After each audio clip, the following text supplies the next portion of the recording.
समन्त चक्रवालेषु अत्रा गच्छन्तु देवता सद्धम्मं मुनिराजस्य सुनन्तु सग्गमुखदं धम्मश्रवण कालो अयं भदन्ता धम्मश्रवण कालो अयं भदन्ता धम्मश्रवण कालो अयं भदन्ता नमो तस्स भगवतो अरहतो सम्मा सम्बुद्धस्स नमो तस्स भगवतो अरहतो सम्मा सम्बुद्धस्स नमो तस्स भगवतो अरहतो सम्मा सम्बुद्धस्स उच्चिन्न सीने मत्तनो कुमुदं सारधिकञ्च पाणिनं सन्तिमग्गमेव ब्रूहये निब्बानं सुगतं देशितं ती सत्पुरुष පින්වත්නි අද දුරුතු මාසේ පුරපසළොස්වක දවස. ඊටාම වටින පුරපසළොස්වක දවසක් බෞද්ධ ලාංකික අපිට. බුදුරජාණන් වහන්සේ ප්‍රථම වරට ලංකාවට වැඩම කර ඓතිහාසික දිනය තමයි අද දවස. අපි ඒක ශ්‍රද්ධාවෙන් පිළිගන්නේ. පුරාලේඛන හෝ කුමන හෝ දෙයක් ඇත්තේ නෑ ඒවා. වංශ කතාවල ඇතුළත් වෙලා තියෙන වැඩිපුර අපි ළඟ තියෙන්නේ ශ්‍රද්ධාව. අපි ශ්‍රද්ධාවෙන් පිළිගන්නවා. කොහොම නමුත් අද උතුම් දවසක්. ඒ උතුම් දවසේ මේ පිරිස පෙහෙවස් සමාදන් වෙලා විවේකව අද දවස දාන සීල භාවනා ආදී ගුණ ධර්ම වල යෙදෙමින් කාලය ගත කරන්නට අදිෂ්ඨාන කරගත්තා. ධර්ම ශ්‍රවණය කියන එක ලෝකයේ තියෙන ශ්‍රවණයන් අතර ඊටාම ශ්‍රේෂ්ඨ එක ධර්ම ශ්‍රවණය. ශ්‍රවණ කියන එකෙන්නේ මේ ශ්‍රවණ ඉන්ද්‍රිය මුල් කරගෙන.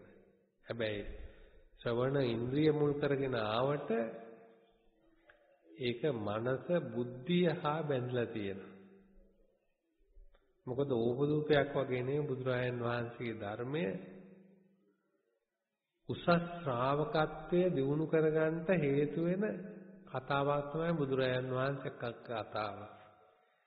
අවුරුදු 45ක් උන්වහන්සේ දේශනා කරේ අපේ යහපත වෙනුවෙන් මිස ඕපදූප නෙවෙයි. කාලීන කතා කියන ඒවා බුදුහාමුදුරුවෝ කරන්නේ නැහැ. ඒවා අපි හදාගන්නේ. කේවල පරිපූර්ණං කියලා කියන බුදුහාමුදුරන්ගේ ධර්මය. ඒ කියන්නේ ලෞකික ධර්ම වලින් සම්පූර්ණයෙන්ම අයින් වෙච්ච එකක්. නිදහස් වෙලා. උන්වහන්සේම සොයාගත්තා. ඒකයි කේවල පරිපූර්ණං කියන්නේ. කිසි විටකවත් අර ලෞකික ධර්මات එක්ක මිශ්‍ර වෙන්නේ නැහැ. උන්වහන්සේගේ විරාගී වචන තමයි මේ හැම තැනකම සඳහන් වෙලා තියෙන්නේ. ඒකට හේතුව බුදුරජාණන් වහන්සේ මේ ධර්මය දේශනා කළේ අපිට ස්ථිරසාර සැපතක් වෙනුවෙන්. తాවකාලික එකක් නෙවෙයි. తాවකාලික සැපතක් අපිට ලැබෙන ලෞකික ජීවිතේ. අපි ලෞකික දේවල් කරලා අපිට తాවකාලික ආස්වාදයක් ලැබෙනවා. ආපහු తాවකාලික දෙයක් වුණා කරන්නේ අපිට ඕනේ ස්ථිරසාර සැපතක්. ඒ ස්ථිරසාර සැපත ලබා ගන්නට අපි යාඥා කළා යැදිලා ඒවෙන් පුළුවන් කමක් නැහැ. අපේ බුද්ධිය සහ ගුණ ධර්ම දියුණු කර ගැනීමෙන් තමයි ඒ ස්ථිරසාර සදාකාලික සැපතක් ළඟා කර ගන්න පුළුවන්කම තියෙන්නේ. අපේ හිත දියුණු කර ගන්න ඕන, බුද්ධිය දියුණු කර ගන්න ඕන. විද්‍යා චරණ සම්පන්නෝ. චරණ කියන්නේ අපේ මනස හා බැඳලා තියෙන දුක්ඛ ධර්ම. චරණ ධර්ම. අපේ ඇවතුම් පැවතුම් සියල්ලම. විද්‍යාව කියන්නේ අපේ බුද්ධිය. හැබැයි බුද්ධිය කියන්නේ උගත්කම නෙමෙයි. දැන් උගත් කට්ටිය කොච්චර වැරදි කරනවද? උගත් වැරදි කරනවා. බුද්ධිය තියෙන එක්කෙනා මේ වෙනස මොකද්ද? එයා විචාර සම්පන්නයි. විචාර සම්පන්නයි කියන්නේ මොකද්ද? එයා ටිකක් ආත්පස විමසා බලනවා. කරුණු කාරණා විමසලා බලනවා. මේක සුදුසුද, මේක සුදුසු නැද්ද? මේක කුසල්ද, මේක අකුසල්ද? මේක සාවද්‍ය ධර්මයක්ද, මේක නිර්වද්‍ය ධර්මයක්ද? මෙලවට හොඳද, පරලොවට හොඳද? මගේ දරුවන්ට හොඳද? මට හොඳද? ආදී වශයෙන් ආත්පස ඒ ධර්ම විමසලා බලන එකට කියන විචාර බුද්ධිය කියලා. ඒක කුසලයක්. කුසලය දියුණු කරගන්නට ඕන එක්කෙනා තුල මූලික වශයෙන් විචාර බුද්ධිය කියන එක පිහිටන්න ඕන. නැත්තම් කුසලය කියන එක පිහිටන්නේ නැහැ. බුදුරජාණන් වහන්සේගේ ධර්මයේ පිහිටලා තියෙන්නේ කුසලයේම. කුසලස්ස උපසම්පදා. කුසල සීලය, කුසලය හා බැඳලා තියෙන සීලය. කුසල සමාධිය, කුසලය හා බැඳලා තියෙන සමාධිය. කුසල ප්‍රඥාව, කුසලය හා බැඳලා තියෙන ප්‍රඥාව. කුසලය කියලා කියන්නේ යමක් තේරුම් අරගෙන දුරු කිරීමේ හැකියාවට. අපි සිල් රකින්නේ අපි ළඟ තියෙන යම් කිසි දෙයක් තේරුම් අරගෙන ඒක දුරු කරන්න. අපි සමාධිය වඩන්නේ අපි ළඟ තියෙන අපේ හිතේ තියෙන යම් කිසි ක්ලේශ ධර්මයක් තේරුම් අරගෙන ඒක නැති කරලා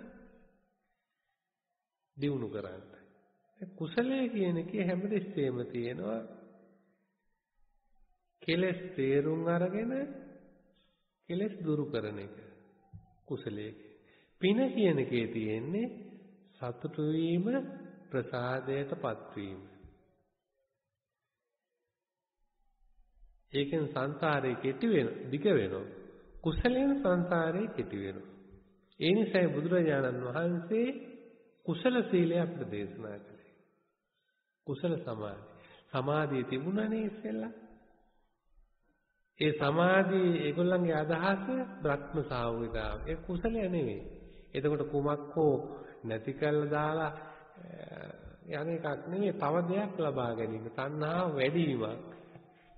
බුදුරජාණන් වහන්සේගේ ධර්මයේ තුල එහෙම නැහැ. උන්වහන්සේ තව දෙයක් නැති කළා ඊට වඩා ලොකු මේ ලෞකික දෙයක් ලබා ගන්න නෙවෙයි. තමා ළඟ තියෙන ලෝභ, දේශ, මෝහ ආදී අවාසනාවන්ත ධර්ම තේරුම් අරගෙන ඒවා දුරු කිරීම තමයි බුදුරජාණන් වහන්සේගේ එකම අදහස. ඒක කොයි මොහොතෙද දන්නේ දැන් වෙන්නත් පුළුවන්. තව දවස් කීපකින් වෙන්නත් පුළුවන්. ඊළඟ ජීවිතේදී වෙන්නත් පුළුවන්. කොහොමද අපි විවරණ දෙන්නේ? විවරණ දෙන්නේ බුදුරජාණන් වහන්සේවත් විවරණ දෙන්නේ. දැන් ආනන්ද උත්තමයන් වහන්සේට විවරණයක් දීලා තියෙන මහා පරිනිර්වාණ සූත්‍රය. ආනන්ද බොහොම පින්වන්තයි. ඒ නිසා ආනන්ද උත්සාහ කළොත් මේ ජීවිතේදී මේක අවබෝධ කරනවා. ඒ ඇරුණකොට අනිත් අයට විවරණ දෙන්නේ නැහැ. ඒක සුසු එකක් නෙවෙයි. අපි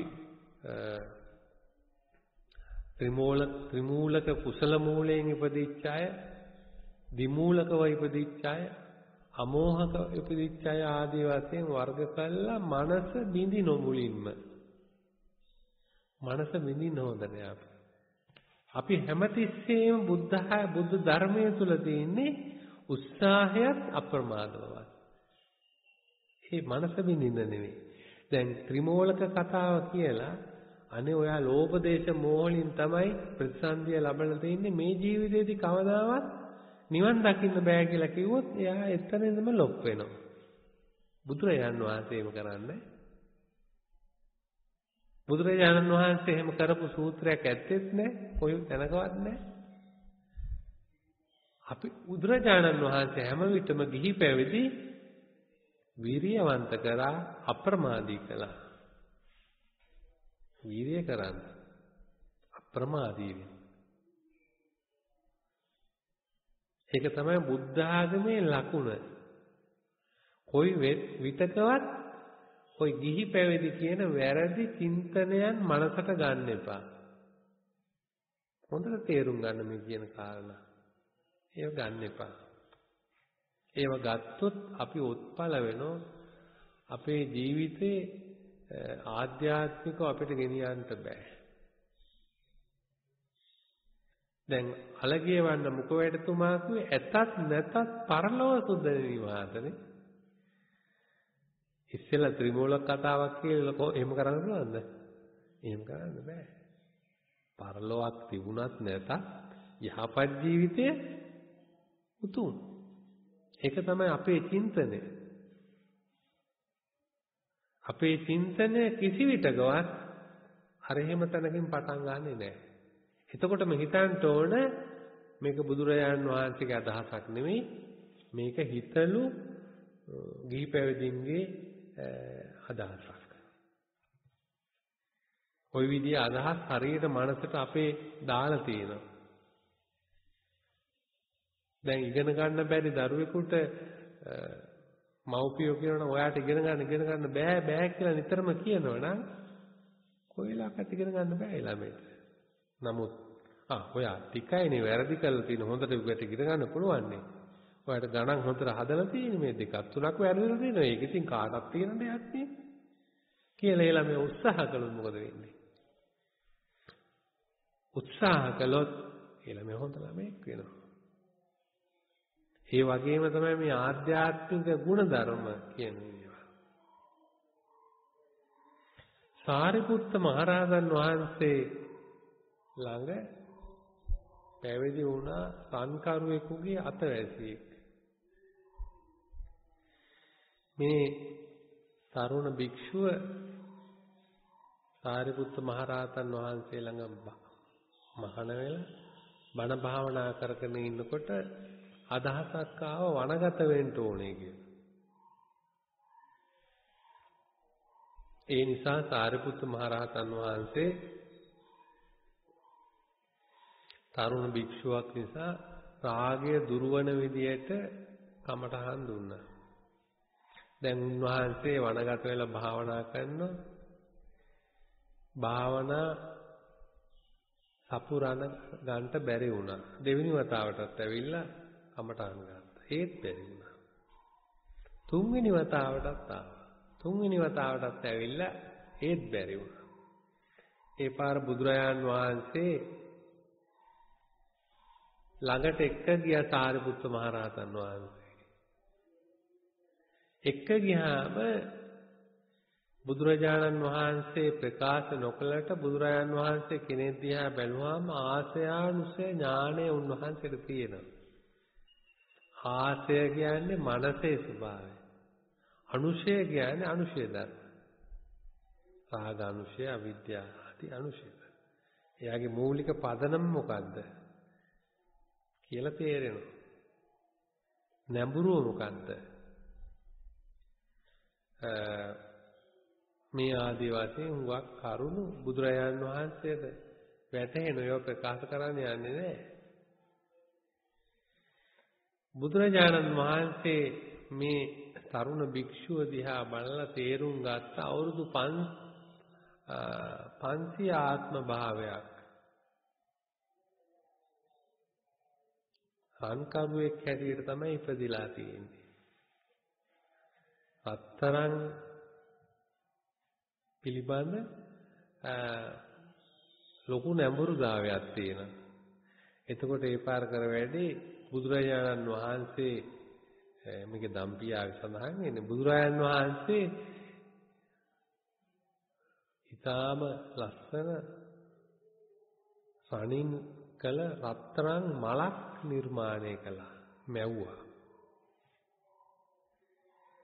භික්ෂුන් වහන්සේ ඒ රන් මල දිහා බොහෝම අපූර්ව විදියට බැලුවා. ඇස් දෙක ඇරලා තමන්ගේ පුරුදු චරිතේ විදහා දැක්ුණ එතන. මේ කැටයම් කරපු ප්‍රභා සම්පන්න අලංකාර මේ රත්තරන් මල දිහා බැලුවා. බලාගෙන බොහොම සතුටින් මේ මල දිහා බලාගෙන ඉන්නකොට බුදුරජාණන් වහන්සේ මේ මල ක්‍රමයෙන් දුර්වර්ණ වෙලා මිලාන වෙලා යනවා. උන්වහන්සේ ඉදිරියේ දැක්කුවා. ඒ වෙලාවේ මේ ස්වාමීන් වහන්සේ කල්පනා කළා මේ ඊට සෝභ සම්පන්න මේ රන් මල මේ දුර්වර්ණ වුණා, මිලාන වුණා. බුදුරජාණන් වහන්සේ ඒ වෙලාවේ තමයි මේ ගාථා රත්නය දේශනා කළේ. ඒ තරුණ භික්ෂූන් උච්චින්න ස්නේහ මත්තනෝ. උච්චින්න කියන්නේ බිඳ හරින්ට, කපා හරින්ට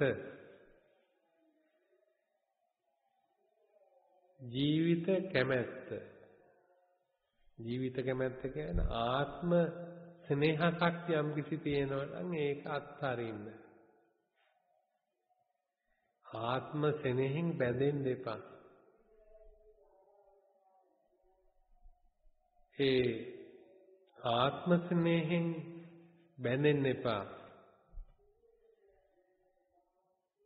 කුමුදං සාර දිකං පාණිනං. ඒක නිතර පේන මේ කුමුදු මලක් වගේ දියේ පිපිලා තියෙන ඒක ගලවලා දාන්න. ආත්ම ස්නේහය.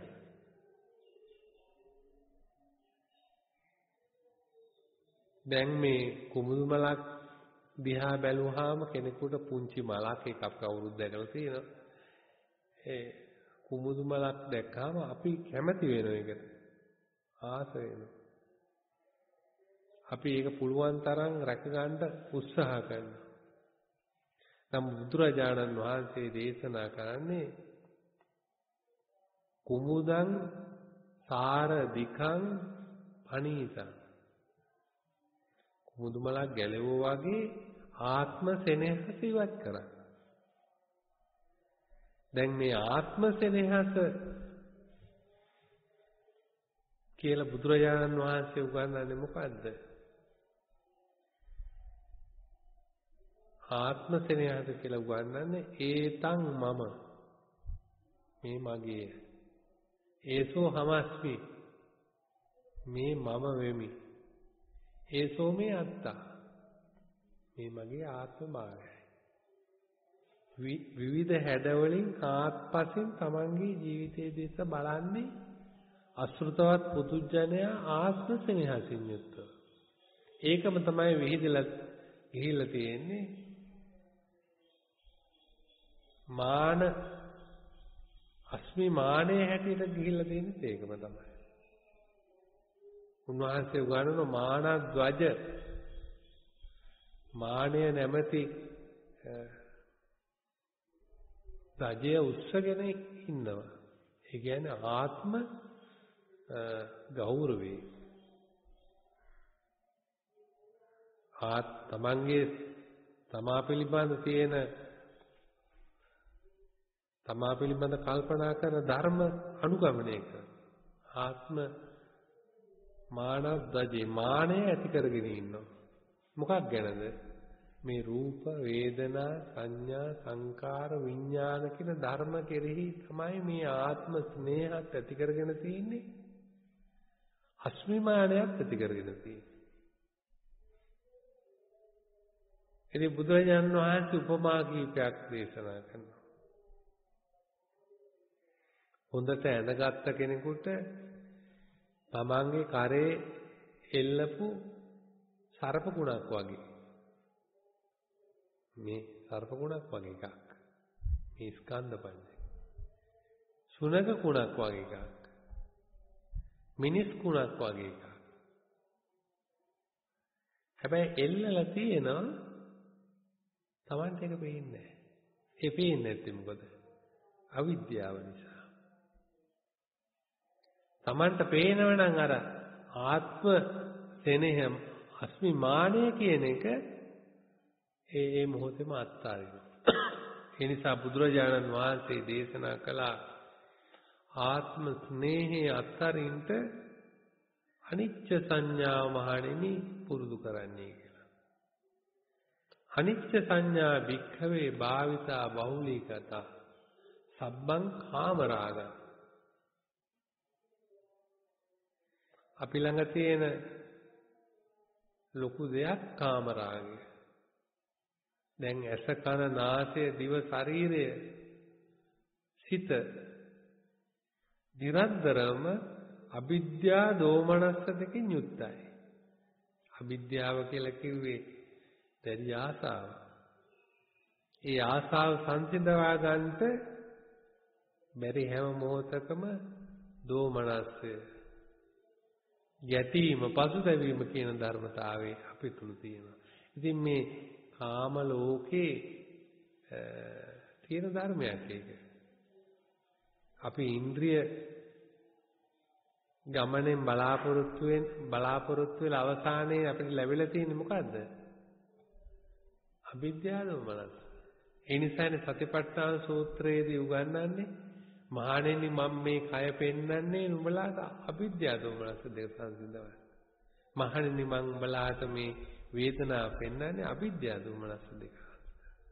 මහණෙනි මම නුඹලාට මේ සිත දෙස බලන්න උගන්වන්නේ අවිද්‍යාව දෝමනස්ස දෙක සංසිඳවන්න. මහණේ නුඹලාට ධර්ම වශයෙන් මේව බලන්න උගන්වන්නේ අවිද්‍යාව දෝමනස්ස දෙක. ඒ නිසා මේවා ඇලෙන්න එපා. මේවා උපාදානය කරගන්න එපා. ඇලෙන ප්‍රමාණයට උපාදාන කරගන්න ප්‍රමාණයට අවිද්‍යාව දෝමනස්ස දෙක තහවුරු වෙනවා. මේ ලෞකික ජීවිතයේ තියෙන මූලික ධර්මයක්. අපි පුංචි කාලෙත් කළේ ඕකමයි. තරුණ කාලෙත් කරන්නේ ඒකමයි. දැනුත් කරන්නේ ඒකමයි. අවිද්‍යාව දෝමනස්ස.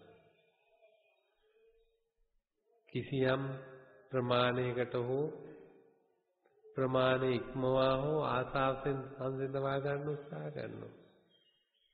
අපි පුජ්‍යලයන් එක්කලා දේවල් එක්කලා සිදුවීම් එක්කලා නිතරම ගැටෙන්නේ ඇයි? අපේ ඕමනාය පාසන් අපිට ඕමනා විදියට ඉෂ්ට වෙන්නේ නැති වුනහම අපි මේ පුජ්‍යල එක්ක හරි දේවල් එක්ක හරි සිදුවීම් එක්ක හරි ගැටෙනවා.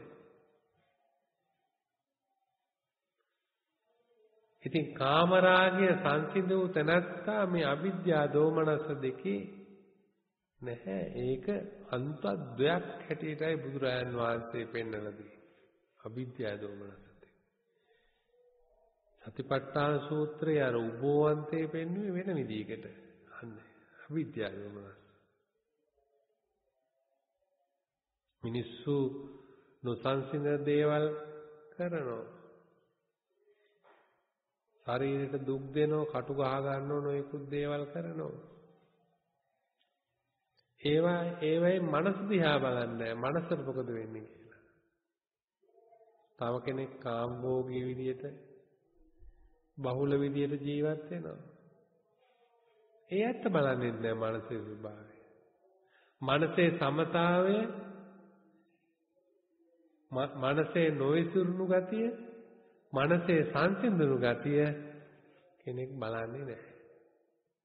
ඒ බලන්නේ නැති හින්දා හැමතිස්සෙම අපේ ජීවිතේ අපිට සතුටින් ඉන්න බෑ. අපි වරුවක් සතුටින් හිටියොත් වරුවක් දුකෙන් ඉන්න. දවස සතුටින් හිටියොත් ඊළඟ දවසේ දුකෙන් ඉන්න. මුළු ජීවිත පුරාම අපිට සතුටින් ඉන්න බෑ. ඇයි ඒ? අවිද්‍යාව දෝමනස් දෙක නිසා. අපි පුජ්‍යලෝ දිහා දේවල් දිහා බැලුව විතරයි අපේ මනස දිහා බැලුවේ නෑ අපි. අපේ මනස දිහා බලන්න අපිට හැකියාව තිබුණා නම් අපි එහෙම වෙන්නේ. ලෝකේ විවිධාකාරයෙන් හැඩතල අරගෙන මුහුදේ රළ වගේ පෙරලි යනවා. අපි එහෙම යන්න ඕනේ නැහැ. කෙනෙක් කියයි ලෝකේ හැඩ ගැහෙන විදිහට අපි හැඩ ගැහුන්නේ නැතුව අපිට මේ සමාජෙ ඉන්න බෑ කියලා. ඒක අතාර්ථික අදහසක්. අපේ මනස දිහා අපි බලන්න අපිට හැකියාව තියෙන්න ඕන. ලෝකේ විවිධාකාරයේ පෙරලීම් තියෙනවා, හැලහැප්පීම් තියෙනවා.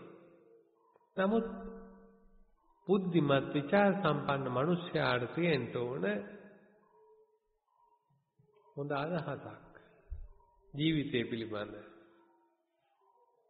ජීවිතය පිළිබඳ හොඳ අදහසක් තියෙනවනම් අපිට ඒවැය පෙරලෙන්නේ නැතුව, ඒවැය ගැටෙන්නේ නැතුව සංසිඳුණු මනසකින් යුක්තව අපිට ජීවත් වෙන්න පුළුවන්.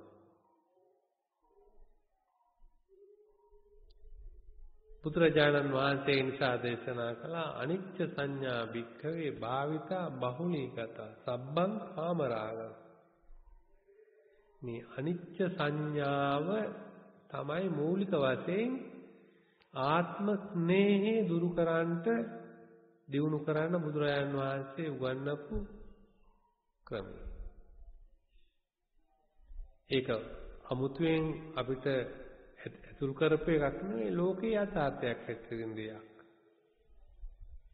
ලෝකයේ තියෙන යථාර්ථය අපිට එකවර ප්‍රත්‍යක්ෂ වෙන්නේ.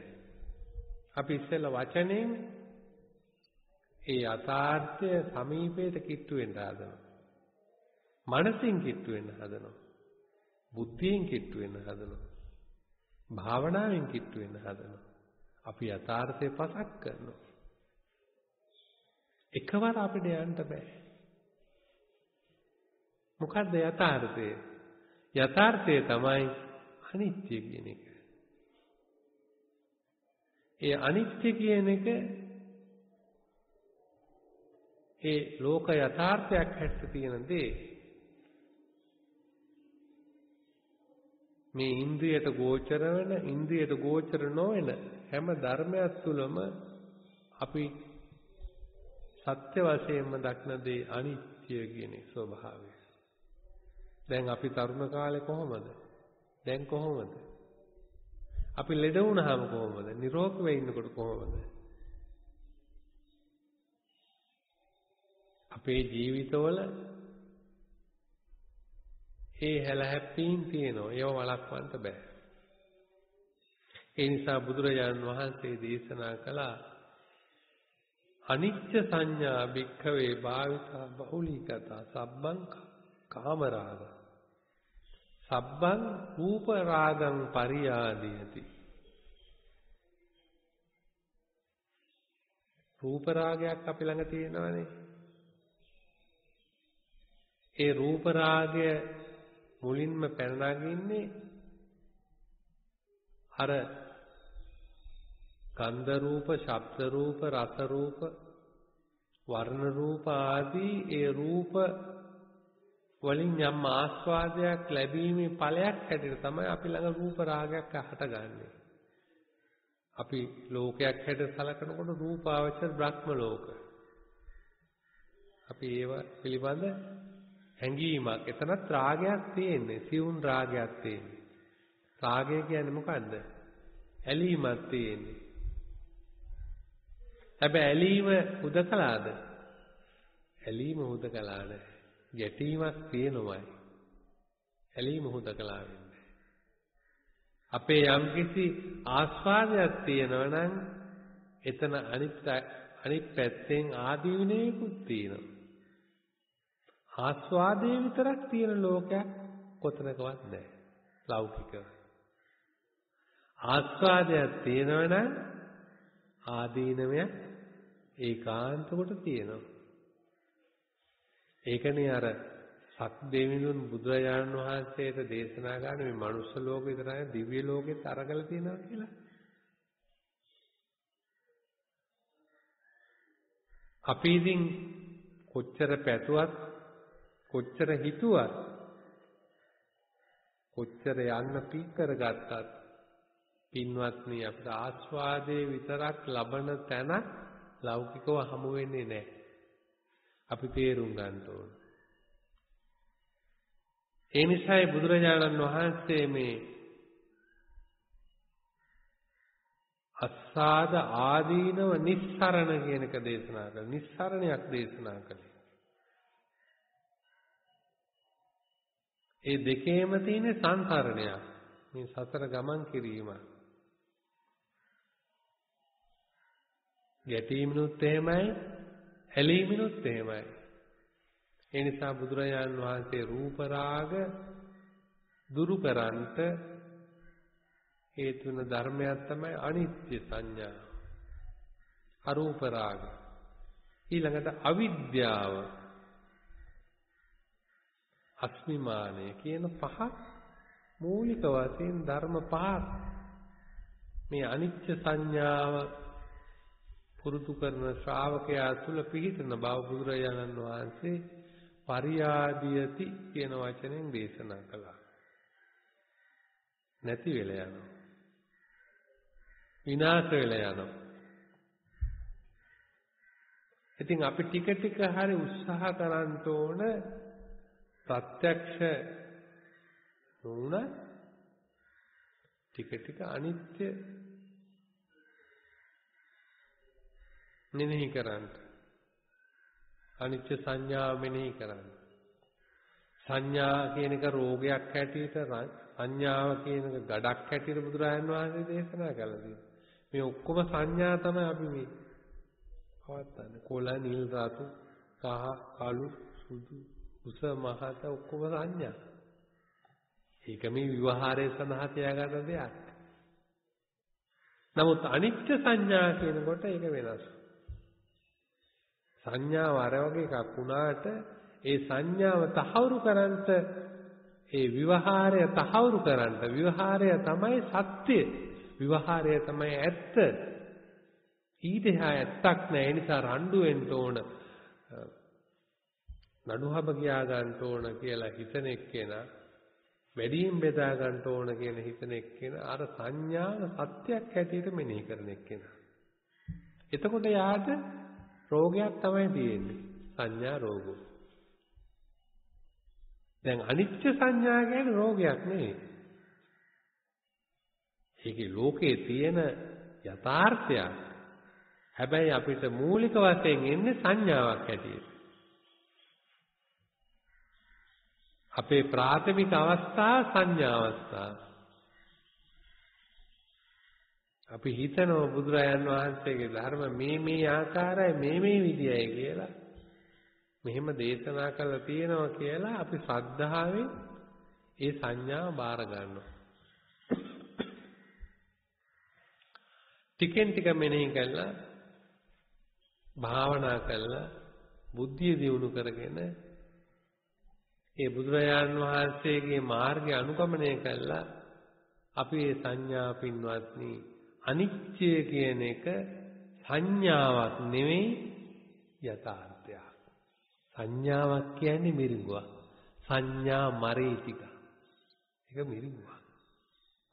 සංඥාවක් නෙවෙයි අනිත්‍ය කියන එක යථාර්ථයක්. සත්‍යයක්.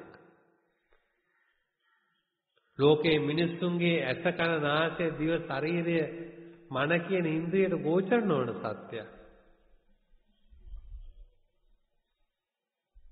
අපිට ගෝචර වෙන්නේ සංඥාවක්. ඒ නිසා තමයි අපි භාවනාවක් කරන්නේ.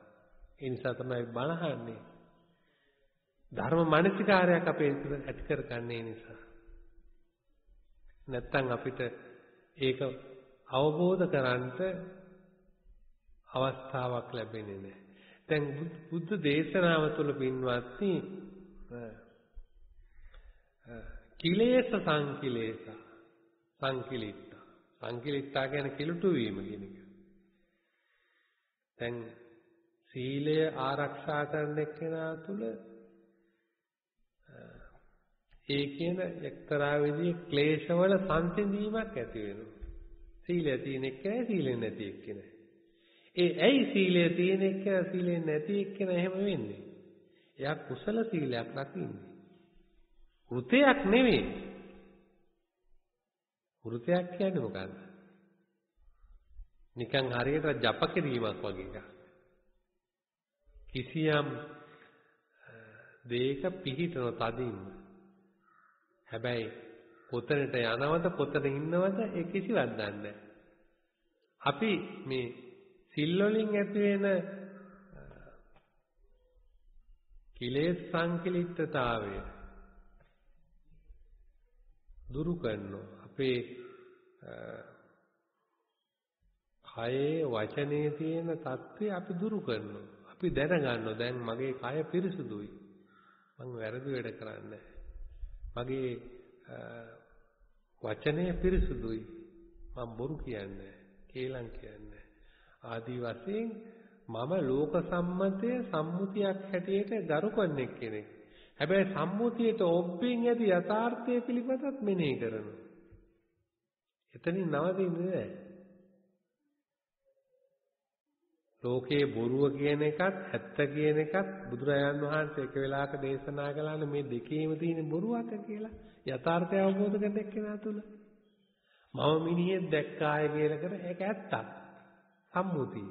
යථාර්ථයක් හැටියට ගත්තොත් ඒක මිනිහෙක් කියන්නේ ඒක අපි ගත්ත ප්‍රඥප්තියක්. ඒක අපි පණවා ගැනීමක්. නමුත් ඒවා ධර්මතා. ඒ නිසා සතිපට්ඨාන සූත්‍රයේ උනත් අන්තිමට ධර්මතා කියන එක දාලා තියෙනවා. ක්‍රමයෙන් බුද්ධිය පරිපාකයටපත් වෙනවා. කය පිළිබඳ, වේදනාව පිළිබඳ, හිත පිළිබඳ ධම්ම කියලා කියනකොට සත්‍ය පුජ්‍යලයක් ගැන මෙනෙහි කරන්නෙම නෑ, ධම්ම තමයි මෙනෙහි කරන්නේ. ධම්ම හේතු ප්‍රත්‍යයෙන් අටගත දෙයක්. ඒවා ඔක්කොම කැඩෙන බිඳෙන විනාශ වෙන දේවල්. අරවයි යම්කිසි අත්පුජ්‍යල අදහසක් මනසට ගලාගෙන එන්න පුළුවන්. අනිසිතෝච විහෙරති නචකින්දි ලෝකේ උපාදීයති කියලා කිව්වට ඒවෙන් එන්න පුළුවන්. නමුත් ධම්ම කිව්වහම ඒක හුඟක්ම අඩු කළා කෙනෙකුට මෙනෙහි කරන්න ඒ කමඨහන සකස් කරලා තියෙනවා. අනුපස්සනාවක් හැටියට ඒක යොදලා තියෙනවා. අනුපස්සනා හතරක් ඒක අනුපස්සනාව ධම්මානුපස්සනාව යොදලා තියෙනවා. ධම්මානුපස්සනාව ඉදුරාම වඩන එක්කෙනා බොහොම ඥාන සම්පන්න කෙනෙක්. එයා දිනු කරගත්ත සාංශාරික ඥානයක් ඇති කෙනෙක්. මහා ගුණ ධර්මයක් ඇති කෙනෙක්. එයා එසේ මෙසේ කෙනෙක් නෙවෙයි.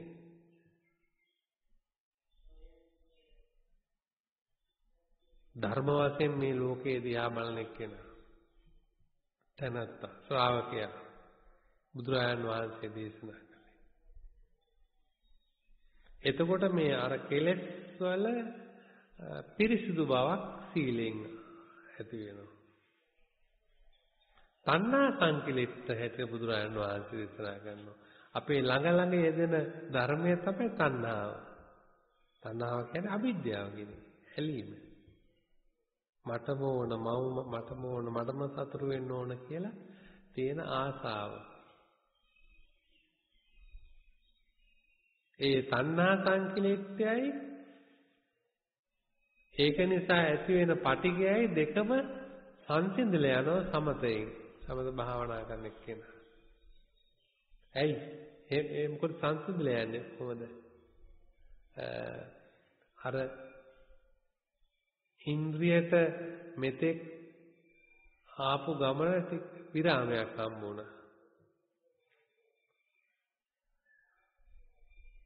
ඉන්ද්‍රිය ඔක්කොම ඉන්ද්‍රිය ద్వාර ඔක්කොම වැහිලා ගියා. අරමුණු ගන්නෑ. සමතෙන් සංසිඳවන. දිට්ඨි සංකිලේසා බුදුරජාණන් වහන්සේ කියනවා දිට්ඨියෙන් කෙලට වෙන එක හරි අමාරුයි. ගැඹුරු එකක්. ඒ ditthi සංකලේශතාවය නැති වෙන්නේ විදර්ශනාවෙන්. ඒක තමයි අවිද්‍යාව නැති වෙන්නේ විදර්ශනාවෙන්. අරක තණ්හා දෝමනස දෙක සමතෙන් සංසිඳුවා ditthිය සංසිඳවන්න බෑ. ditthි ඊටාසියුම් විදියට තියෙනවා. අවිද්‍යාව ඊටාසියුම් විදියට තියෙනවා. හරියට අර කසීබාරද්වාජ සූත්‍රයේදී බුදුරජාණන් වහන්සේ අර ගොයම් මිට 1 මීටර අරගෙන දෑකැටි පාරෙන් කපලා දානවා වගේ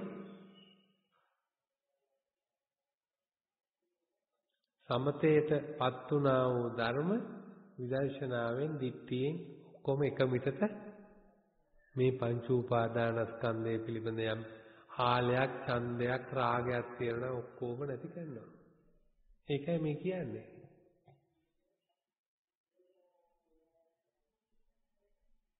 බුදුරජාණන් වහන්සේ ඒ නිසා පින්වත්නි කුසල සීලයේ උමනයි. අපි ඇයි අර කෙලෙස් එක්තරා මට්ටමක අනිත් එක්කෙනාට වඩා සංසිඳවපු එක්කෙනෙක් කියලා. හැබැයි වෘත සීලයක් නෙමෙයි අපිට ඕන. වෘත සීල තිබුණ ඉන්දියාව. ගෝවෘත, කුකුර වෘත ජීවිතේට දුක් දෙන්න එක එක සත්වයන්ගේ ස්වરૂපය අරගෙන ඒ වෘත රකින්න ගොඩාක් කල්. අවුරුදු 40 සමාජයට මරණය දෙක්ම මේ වෘතය රකින්න.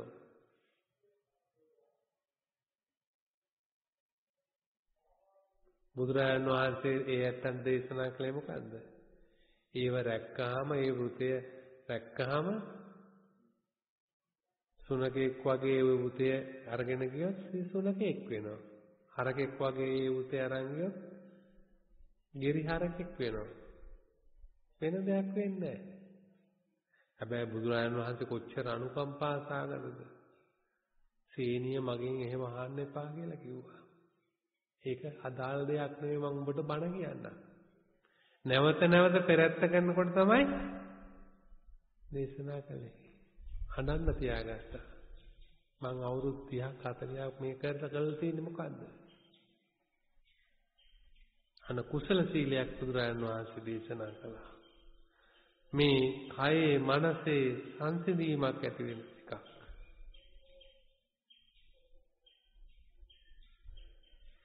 මේ බුද්ධ ධර්මයේ මට තියෙන කනගාටුව මේ ජීවිත කාලයේදී මේක දේශනා කරලා ඉවර කරන්න බෑ. මේක තේරුම් ගන්නෙත් නෑ. මේක දවසින් දවස යටපත් වෙනවා. මිනිස්සු විසින්ම යටපත් කරනවා.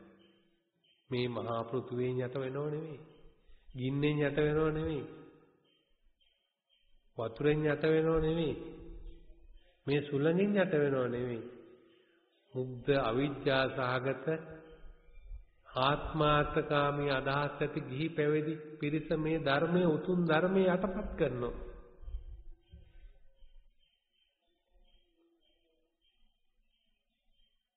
හැම මොහොතකම අපි හිතාගෙන දැන් අපිට සලකන්න මේ ඇවිල්ලා ඉන්නේ. අපිට හරි දේවල් කියලා දෙන්න ඇවිල්ලා තියෙන්නේ කියලා. අපි දන්නව නැහැ අපි නොමග ගිහිල්ලා. ඒ නොමග ගිහිල්ලා අපේ ජීවිතේ ගොඩ ගන්න බැරි තැනකටපත් වුණාට පස්සේ අපි බුද්ධ ධර්මයක් ගැන දන්නේ නැහැ. ඒ අය කාලීන බණ කියන අර උතුම් ධර්මයටපත් වෙලා උතුම් ධර්මය මතු කරන්න කෙනෙකුට උවමනා කරන්නේ නැහැ. මොකද මේක පුළුවන් ද බලන මේක ජීවත් වෙන්න ක්‍රමයක් මේකෙන් හදා ගන්න කියලා. හරි ආත්මාර්ථකාමී චින්තනයක් ඒක. ඒ නිසා පින්වත්නි අදිෂ්ඨාන කරගන්න මොනෝ ඇහුණත් ඇහිච්ච ප්‍රමාණයෙන් බාර ගැනීම නෙමේ ශ්‍රාවකත්වයේ උසස් වෙනවා කියලා කියන්නේ. විචාර සම්පන්නව ඒ ශ්‍රවණය කරන්න ඕන. අපේ දෘෂ්ටිය විචාර සම්පන්නව පොත්පත් කියවන්න එපා කියන්නේ මම. පොත්පත් කියවන විචාර සම්පන්නව. අපේ බුදුහාමුදුරෝ දේශනා කරන ධර්මයට එකකද බලන්න මේවා. මේ කියවන දේවල්. මේවද අපි පුරවගන්නේ අපේ මනසේ. අන්තිමේදී අපිට එක පැත්තක්වත් නැති වෙන්න පුළුවන්. ඊළඟට බුදුරජාණන් වහන්සේ සම්ති මග්ගමේව බුරුවයි. මේ භික්ෂුවට බුදුරජාණන් වහන්සේ දේශනා කරන නිවන් මාර්ගය එතනයි තියෙන්නේ. කොතනද? අර යථාර්ථය තුළ. ඒක තමයි නිවන් මාර්ගයෙන් වෘත වෙන්නේ. දැන් වලාකුලකින් වැහුණු දෙයක් විවෘත වෙනවා වගේ අර සූර්ය කිරණ ආලෝක විවෘත වෙනවා වගේ මේ ලෝකේ යථාර්ථය ආලෝක උදපාද විවෘත වෙනවා. ඒක තමයි මජ්ක්‍ධිම ප්‍රතිපදාව.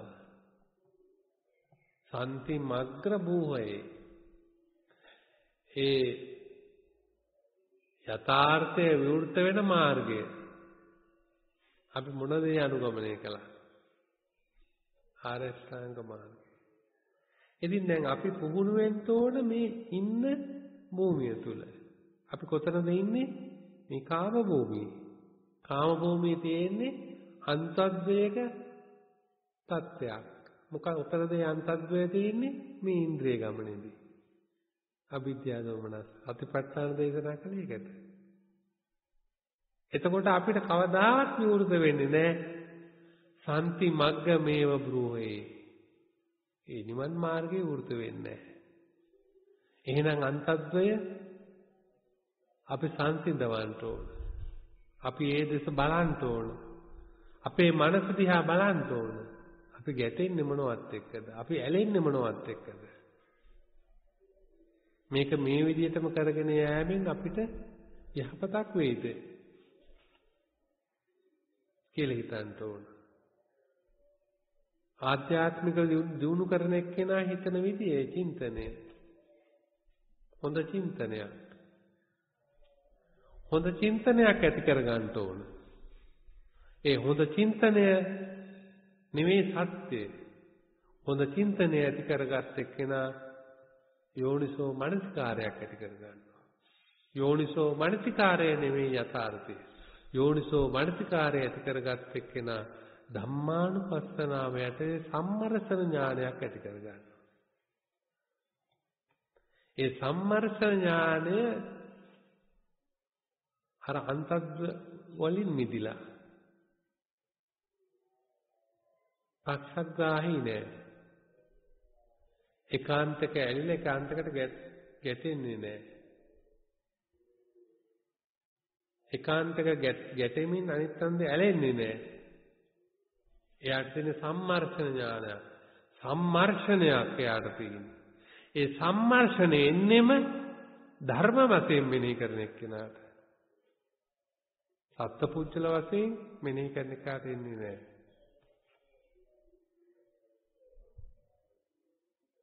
සම්මාදිට්ඨිය මේ හැම දෙයකටම මූලිකයි.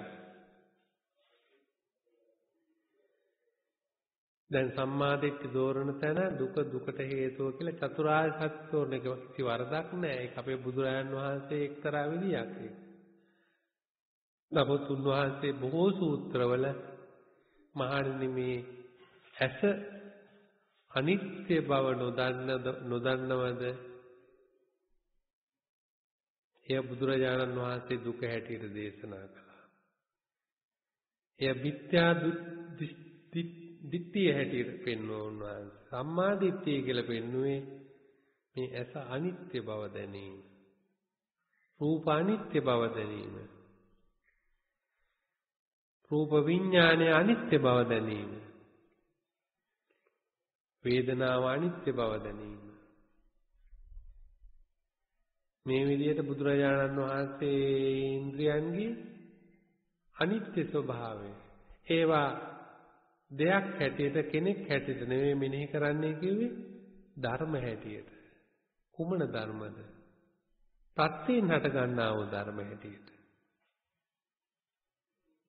ඒ ප්‍රත්‍ය සමූහය නිසා ඒවා ඒ තැන්වල පිහිටලා හට ගන්නවා. ඒ ප්‍රත්‍ය නිරෝධ වෙනකොට ඒ ඔක්කොම ඒව නිරෝධ වෙනවා. ඒව අපිට අල්ලලා බැඳලා නවත්තන්න පුළුවන් කමක් නැහැ. අපි කොච්චර හිතුවත් අපි හිතනවා. ඒක තමයි අපේ චින්තනයේ යථාර්ථය නොයි කිව්වේ. අපි හිතනවා. සිතවිල්ල බොහොම දුර්වලයි.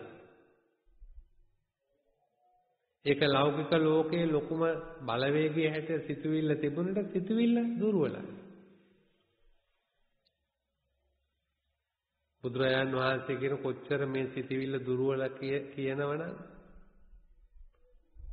අර වේපචිත්‍ය බැඳලා අසුර නායකයා සක්‍ර දේවේන්ද්‍රය ළඟට අරගෙන ඇවිල්ලා ඒ අවස්ථාවේ බුදුරජාණන් තතෝ සුඛතරම් මාර බන්ධන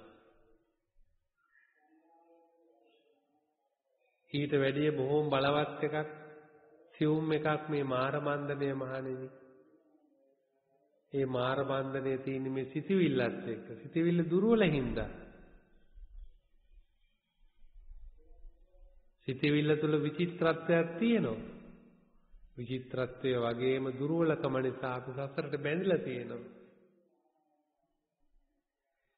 ඒ දුර්වලකම අපි දැක්කොත් ඊට එහා යථාර්ථයක් ඇති බව අපිට මේ සිතවිල්ලෙන් මිදෙන්න පුළුවන්. නැත්තම් අපි සිතවිල්ල මහා බරපතල ලොකු දෙයක් හැටියට බාරගෙන ඉන්නවා. සිතවිල්ලෙන් මිදෙන්න පුළුවන්. ඒ නිසා තමයි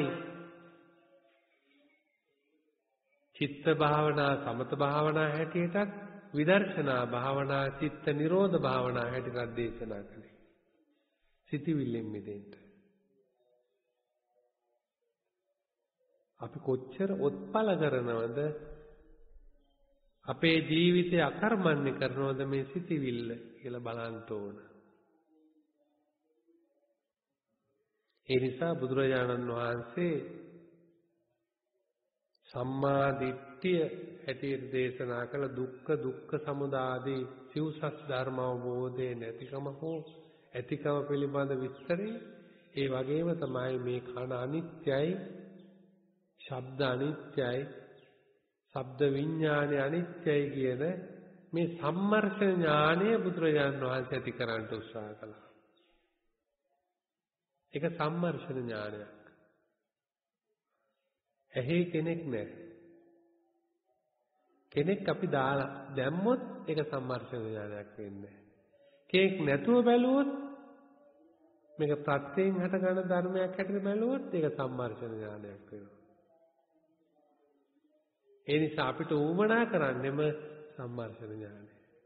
කෙනෙක් දාලා බලන්නේ නෙවෙයි කෙනෙක් නැතුව බලන්නයි. ධර්ම හැටියට බලන්නයි. ඒ නිසා බුදුරජාණන් වහන්සේ ඒ සම්මා දිට්ඨිය කුමන පදාසයක දේශනා කළාද කියලා තේරුම් ගන්න ඕන. යහපත් කල්පනාව සම්මා සංකප්පය මොන විදියෙන්ද? අව්‍යාපාද අවිහිංසා. අවිහිංසා කියන්නේ මෛත්‍රිය නෙවෙයි. වැරදියට ගන්න එපා. නැත්තම් ඒක දානවා මෛත්‍රී කියලා. අහිංසා කියලා දැන් මේකට. මෛත්‍රී කියලා දැන් මොකද වෙන්නේ? ඒකේ රූපයක් තියෙනවා. රූපයක් තියෙනවා හිත ඇසුරු කරන ධර්මයක් එතන තියෙනවා. හිත ඇසුරු කරන ධර්මයක් තියෙනවා නම් වේදනාවක් එතන තියෙනවා. ඒ වේදනාවක් ඇති එක්කෙනා මේ ලෝකෙටයි තියෙන්නේ. අවේදිත ධර්මයක් බුදුරජාණන් වහන්සේ දේශනා කරන්නේ. ඒ නිසා මෛත්‍රීට හාමුදුරුවෝ බැන්න එහෙම දහසක් නෙවෙයි. මේ ආර්ය මාර්ගය තුල පෙන්වන්නේ වෙන විදියකට. මේ විදියට පින්වත්නි සම්මා දිට්ඨි, සම්මා සංකප්ප, සම්මා වාචා, සම්මා කම්මන්ත, සම්මා ආජීව, සම්මා ව්‍යායාම, සම්මා සති, සම්මා සමාධි, සම්මා ඥාන, සම්මා විමුක්ති. දසාංගේ සමන්නාගතෝ අරහතෝ උච්චති. දැන් විමුක්ති තියෙන ගොඩක්. සම්මා විමුක්ති එකයි තියෙන්නේ. ඒ මොකද්ද? මොකද්ද? විමුක්ති ගොඩක් තියෙනවා. සම්මා විමුක්ති එකයි තියෙන්නේ.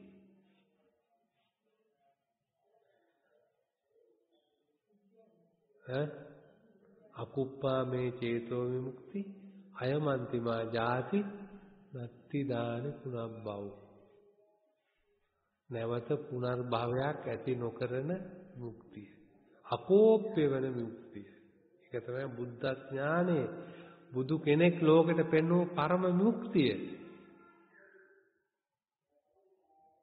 තව විමුක්ති තියෙනවා. චේතෝ විමුක්තිය තියෙනවා. ඒ විදිහට විමුක්ති බුදුරජාණන් වහන්සේ පහක් උගන්වලා තියෙනවා. නමුත් පරම විමුක්තිය අර නැවත සංසාරේ නූපදින පරම විමුක්තිය. අන්නේ විමුක්ති විමුක්ති ඥාන. ඒ විමුක්තියෙන් අපිට ඥාන ලැබුණොත් කොහොමද? එතන ඉඳලා එළි වෙනදී ඒක වෙනස්. ඒ ඥාන සාධාරණේව නෙවෙයි. ලෝක සාධාරණේව නෙවෙයි. ලෝකෙට අසාධාරණයි. කිසි විටකවත් සාධාරණ වෙන්නේ නැහැ. මේ ඇසට, කනට, නහසට, දිවට, ශරීරේ, ලෝභ, දේශ, මොහ වලට කිසිම සාධාරණයක් නැහැ. අන්න එතනින් දේශනා කරන ධර්මයේ කේවල පරිපූර්ණ. කිසිම මිශ්‍ර බවක් නැහැ මේ ලෞකික ධර්මයත් එක්ක. අපි කොච්චර ගැට ගන්න උත්සාහ කළත්, අපි කොච්චර මහන්සි ගත්තත් ඒවැයි ස්වභාවය ඒකයි. බුදුරජාණන් වහන්සේ දේශනා කරනවා සම්ති මග්ගමේව බ්‍රූහේ. මේ නිවීම නිවන ලබන මාර්ගයේ මේ ආරෂ්ඨාංග. හැබැයි ආරෂ්ඨාංග මාර්ගය අපි දන්නෝ අපිට කේවල එකවර තේරුම් ගන්න බැරි බව. ඒ නිසා බුදුරජාණන් වහන්සේ අපිට පුදුම අනුකම්පා සහගතයි. අනුකම්පා සහගත නිසා දේශනා කළා ලෝකීය සම්මාදිට්ඨිය, කම්මස්සගතා සම්මාදිට්ඨිය අපිට ඉගෙනුවා. දසවස්තුක මිත්‍යා දෘෂ්ටිය ප්‍රතික්ෂේප කරන්න මානෙනි කියලා කිව්වා. පින්පව් ඇති බව විශ්වාස කරන්න කිව්වා. එතන වියලී ගිය පුජ්‍යලයකට නම් මේ වියලී ගිය පුජ්‍යලයකට මේ උතුම් දර්ශනය අවබෝධ කරන්න බෑ. ඒ නිසා තෙත් ගුණයක් ඇති මිනිහෙක් කරන්ටයි බුදුහාමුදුරන්ට උවමනා වුනේ. හුදු දර්ශනයක් නෙවෙයි. හුදු දර්ශනවාදීන් ඉන්න ලෝකේ ගීතයක් වගේ කියනවා. නමුත් ජීවිතේ මොනවත් නැහැ. හරියට අර නොයෙකුත් විද්‍යා මන්ත්‍රකාරයෝ වගේ. බුදුහාමුදුර එහෙම කෙනෙක් නෙවෙයි. බුදුරජාණන් වහන්සේ මේ සියල්ලම තේරුම් ගත්තා. මෙහෙම දේවල් තියෙන ලෝකේ. හැබැයි ලෝකේ පරම සත්‍යය නොවේ. මේ දැනගන්න ඕන. මේ දැනගැනීමෙන් කුමක්ද වෙන්නේ? මේ දැනගැනීමෙන් මේ ලෝකේ තියෙන සම්මුතියක් හැටියට දන්නා වගේම මේකේ පරම ආස්වාදයක් නැති බව තේරුම් ගන්නවා. සම්මුතිය නොදන්නේ කෙනා කොහොමද මේකේ පරම ආස්වාදයක් නැති බව දන්නේ? ඒ නිසා බුද්ධ දේශනා පින්වත්නි ගිනි ගන්නා බව, ගිනිගත් බව දැනෙන එක්කෙනාට තමයි ගිනි නිවන්න හිතෙන්නේ. ගිනි ගන්නා බව, ගිනිගත් බව දන්නේ නැති එක්කෙනාට කොහොමද ගිනි නිවන්නේ? බුදුරජාණන් වහන්සේ ඒකයි මේ සම්මුතිය සම්මුතියක් හැට දැනගන්න ඕන. ඒක නොකර මේ යථාර්ථය ස්පර්ශ කරන්නේ කොහොමද? මේ ශාන්ති මාර්ගයේ ගමන් කරන්නේ කොහොමද? බුදුරජාණන් වහන්සේ ප්‍රශ්න කළේ ඒකයි.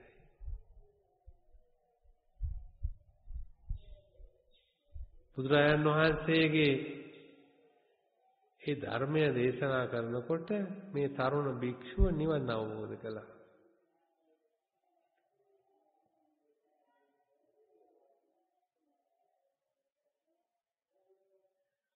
හැබැයි නිවන් අවබෝධ කරන්ට ටිකක් ඉක්මන් වුණා ඒ ඇත්තගේ ගතිය මතු කරන්ට පුළුවන්කම ලැබුණු නිසා.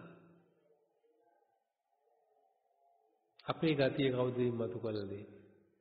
අපේ ගතිය මතු කරගන්නට ඕන අපිම විසින්. අපි මොන ගතියකද ඉන්නේ කියලා. ඒක පුළුවන්. යම්කිසි කාල පරිච්ඡේදයක් තමා ඇසුරු කරන්න. තමා ඇසුරු කරනකොට ඒ ගතිය තේරුම් ගන්න පුළුවන්. වරදට තියෙන්නේ අපිට කවදාවත් තමා ඇසුරු කරන්න හම්බ වෙන්නේ නැහැ. අපි ඇසුරු කරන්නේ අර වැරදිදෙනින් ගත්ත වැරදි මානයත් එක්ක බාහිර ලෝකය. එතනින් මේ සත්‍යය වැටෙන්නේ නැහැ. ඒ නිසා කිව්වේ ටිකක් නිස්කලංක ස්ථානයක නිදහසේ ඉන්න. හොඳ අර්ථ සම්පන්න පොතක් පතක් කියවන්න. භාවනාවක් කරන්න. ගහක් කොළක් ඇසුරු කරන්න. හොඳ පරිසරයක ජීවත් වෙන්න. බොල් මනසින් මවාගත්ත ලෝකයක් හදාගන්නේ නැතුව අව්‍යාජ ජීවිතයක් ගත කරන්න අදිස්ථාන කරගන්න ඕන. ඒකෙන් තමයි මේ යථාර්ථය එලි කරගන්න පුළුවන්කම තියෙන්නේ. එහෙම නැත්නම් අපිට කවදාවත් මේ යථාර්ථය එලි කරගන්න අවස්ථාවක් ලැබෙන්නේ නැහැ. දැන් බුදුරජාණන් වහන්සේ දේශනා කරපු ධර්මය පින්වත්නි සූත්‍ර ගොඩක් වුමනා කරන්න එක සූත්‍රයක් හරි විදියට පිළිපැද්දොත් තේරුම් ගත්තොත් අවබෝධ කළොත් එයාට ඊතර වෙන්න පුළුවන්. ඊතර වුණෙත් එහෙමනේ. ඔක්කොම සූත්‍ර කට්ටියට කිව්වේ නෑ. මේ සූත්‍රය දේශනා කළා. ඒකෙන් නිවන් අවබෝධ කළා. අපි මුළු ලෝකෙම තියෙන සූත්‍ර ටික තේරම කිව්වත් අපිට මදි. තව ඕන.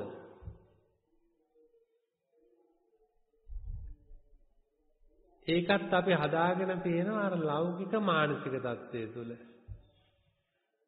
අපි ඒක සියුම් විදියට දියුණු කරන්න උත්සාහ කරන්නේ මාත්‍රිකාව වශයෙන් වැඩි කරගන්න විතරයි බලන්නේ. ඒක ලොකු වරදක්. මාත්‍රිකාව වැඩි වුණා කියලා ජීවිතේ යථාර්ථ දකින්නේ බෑ. උද්දේශ නිर्देश පටිනිर्देश කියලා බුදුරජාණන් වහන්සේ දේශනා කළේ ඒකයි. උද්දේශ කියන්නේ මාත්‍රිකා. පටිනිर्देश කියන්නේ ඒක විස්තර කරනවා.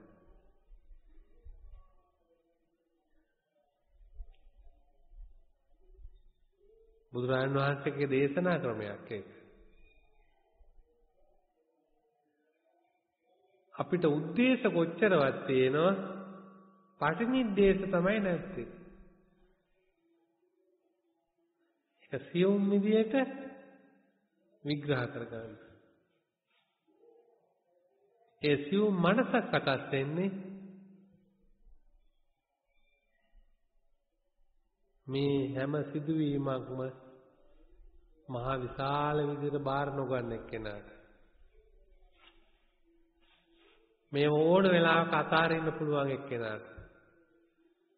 මේවා කිසිම වටිනාකමක් නැති එක්කෙනාට.